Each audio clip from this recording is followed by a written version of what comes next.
It's Bekah, and welcome to the Carriage House, a little place where you can find cozy inspiration for your hearth and home. One of the most bewitching things that I've recently observed while working in the garden these past few days have been the beautiful sage blossom. Just simply looking at the delicate and periwinkle hue of the flowers just seems to bring calmness and joy every time I step into the summer garden. And I've noticed they continue to bloom all the way until the early season of autumn. They are cherished and beloved by butterflies, hummingbirds, bees, which is nice. We could use a bit more honey and sweetness in the world, just to offset that bitterness that can sometimes consume the souls of mankind.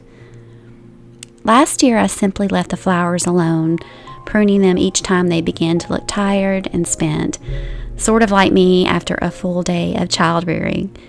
But then new blossoms miraculously spring forth again from the same old sage plant.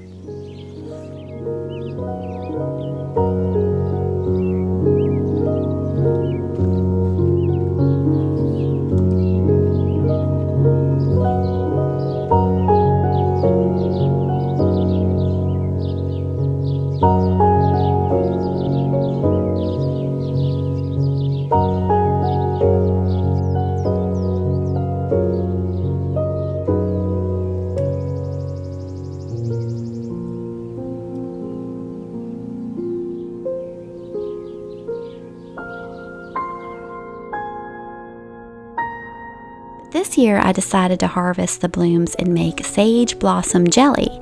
The petals are surprisingly a delight to the senses, not only to touch, smell, and sight, but to taste as well. And it's kind of hard to describe the taste. One would think it would obviously taste like sage, something to be savored at only Thanksgiving time, but it tastes surprisingly different.